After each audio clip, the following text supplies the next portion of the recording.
Today I wanted to make a video on the bench press.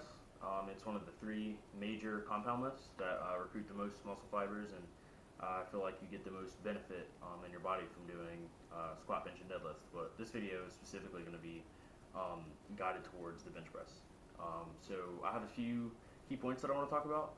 The first is going to be obviously the setup, how to set up on the bench, and what you want to look for as you set up on the bench to make sure you have a stable foundation as you press. The second is going to be grabbing the bar. Third is going to be leg drive. Fourth is going to be the bar path, pretty much like where you want the bar to touch you at the bottom of the lift and where you want the bar to end at the top of the lift. Fifth is going to be why I think you should arch. And I'm not saying you should have like some crazy, stupid arch like you see on a lot of social media where people are like putting their feet up on the bench and then their back's like all kind of out of whack when they're pushing and they're only moving the bar 3 inches. And the sixth is why I think pause bench pressing or pause bench presses are the best way to recruit muscle fibers and gain strength. And the seventh, I think this will be the last, is going to be lats, like how to engage your lats on the press, because a lot of people don't realize, like, when you work your back, your bench press also tends to go up. So let's get straight to the video. So in this section, we're going to talk about whether you should use clips or not, or when to use them, where your shoulders should be placed, your foot position, and where your head or your face should be aligned with the bar. So as for clips, I never really use clips unless I have a spotter behind me, in case for some reason you'll see like I misgrooved on my second and third rep on this set. And I only use clips if I can't for some reason get the weight off my chest and a spotter can grab it off. I feel like it's safer to bench without clips if you don't have a spotter. That way you can dump it to the side if the weight's a little too heavy or you struggle a little too much with it. When it comes to shoulders, I think it's really good to have your shoulder blades pinched together, just because I feel more chest engagement and recruitment when I do that. I do more of a powerlifting press with a small arch under my back when I press.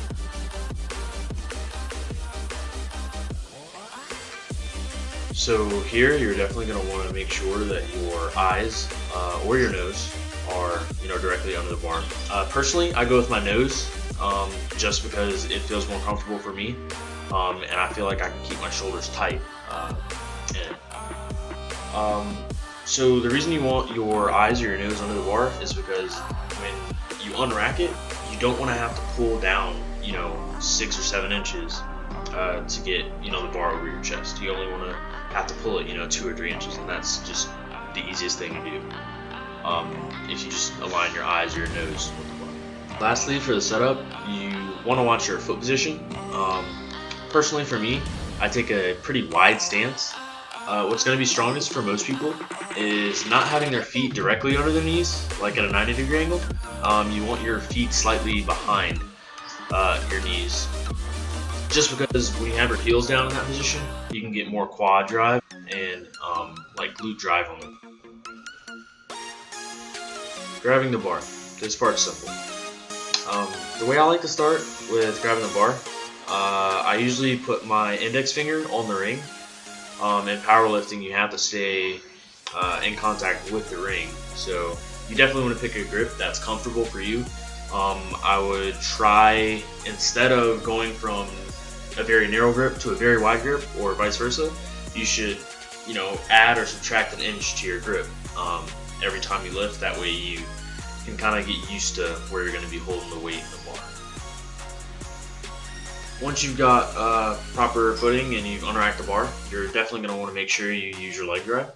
In order to do this, your heels are going to need to be somewhat under your hips, meaning your feet are behind your knees. That way you get more torque and leverage on the bar. And once your feet are set and everything, the bar starts moving downwards. You're kind of going to squeeze your glutes at the bottom as the bar starts to come off your chest. You're going to squeeze your glutes off the bottom, and you're going to kind of push your heels into the ground to where it almost lifts you off the bench, but not quite. You're still squeezing your glutes, and it's just going to give you that much more of an explosive force out of the bottom of your bench press. My bench press personally went up. I saw a drastic increase in strength and control on the bar when I started to develop my leg strength and my leg drive. Bar path is important because it's the direction or the motion that's going to give you quite a bit of strength out of the bench press. So the things you want to look for on the bar path is make sure that it's coming down and meeting the bottom of your chest, just under your chest, and you're pressing up and slowly towards your head. But be careful when you do that because you don't want to lead towards your head too quickly. Doing this could result in injury, seeing as it would turn into a skull crusher, and you'd be pressing primarily with the triceps, and most of our triceps tend not to be as strong as our chest, so it could result in injury, and that can prevent you from training for a long period of time, or even worse. The best thing to do is to start with the lighter weight that you know you can handle and control. Work on your technique and perfect that until you get to the point to where you can increase weight and do it with a heavier load.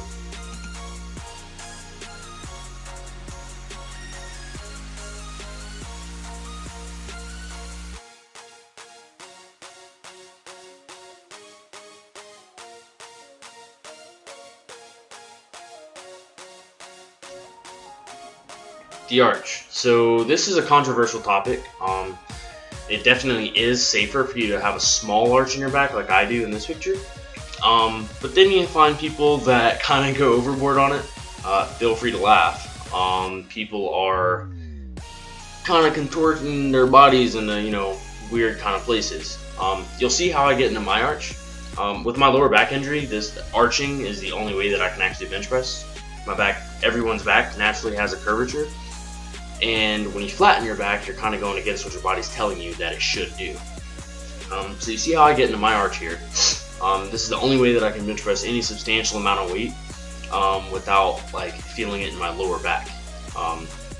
This also allows me to get a lot of leg drive, which is super important in the bench press. And here's another example of a really good arch. So this is a moderate arch, nothing super big. See that his heels are by his hips or under his hips behind his knees, and he has a small arch with his shoulder blades tucked. Arching is good, and it helps you to keep your shoulders safe. It's the only way you're going to be able to pinch your shoulder blades and keep them tucked, and free from injury. And that's backed by world record bench press holders, several doctors. There have been several studies that have talked about whether arching is good or not. Arching is good to an extent. Definitely not with the people that contort their bodies and their shoulders are 3 inches away from their butt.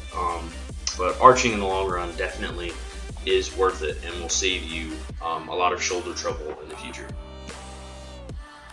So lats. Lats are important in the bench press just because when you tuck your shoulder blades, flaring your lats at the bottom will help you get a lot more power out of the bottom of the bench press. The way that I try to activate mine, I think about kind of shrugging my shoulders up, pinching my shoulder blades back, and then kind of pushing my elbows down and out a little bit. And we call it the wings, on your back when we do lat spreads. And flaring your lats at the bottom or spreading your lats at the bottom will help you get a lot more strength out of the bench press. You'll be more stable, you have a wider base to push with. I hope you guys liked the video. If you did, make sure you like, comment, and subscribe. That way my videos come straight to you guys, and I'll see you guys in the next video.